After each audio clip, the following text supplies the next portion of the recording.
तो ये सिद्ध हो गया कि जो शास्त्र विदिता का मनमान आचरण करते हैं उनको कुछ भी प्राप्त नहीं होना, उनको पाप ही पाप होंगे। पुण्य तो बन ही नहीं सकते, पाप अपने आप ही बनते हैं। यहां पर कैसे बनते हैं?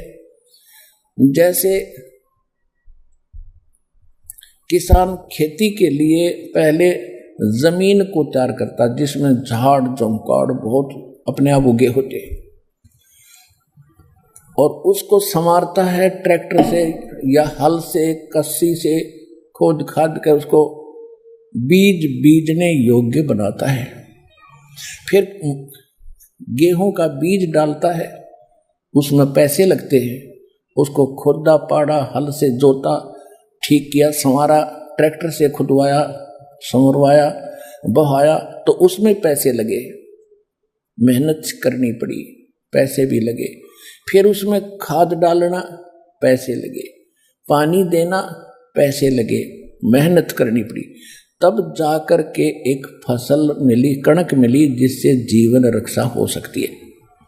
और अन्य ये घास, अड़ंगा, बोझड़े, खरपतवार बगैर बोए अपने आप ही हो जाते, उनको बोने की आवश्यकता नहीं पड़ती। इसी प्रकार जिस क्षेत्र में आप रह रहे हो काल के लोक में,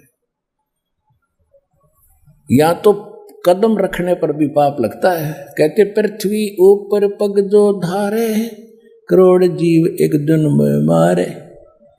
ओहे, छोटे छोटे जीव हवा में भी होते हैं, फर्श पर भी होते हैं, मिट्टी में भी होते हैं, की चींटियां होती हैं, सूक्ष्म जीव जो दिखते नहीं वो भी घूमते हैं।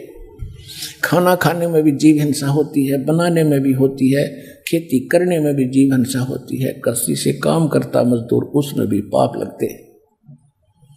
तो पाप तो अपने आप हो रहे हैं, और पुण्य प्राप्ति के लिए शास्त्र अनुकूल साधना ही होती है, वो आपको प्राप्त नहीं।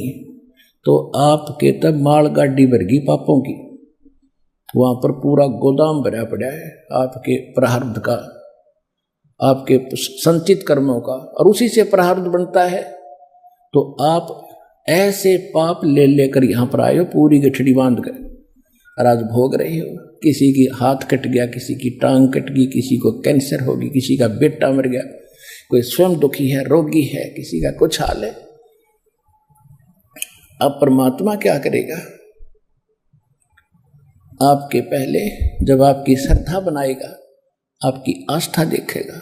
जब आपकी हृदय से आस्था मालिक में जुड़ जाएगी, फिर देखियो मालिक के कदम कदम पर चमत्कार देखना इस कबीर भगवान के।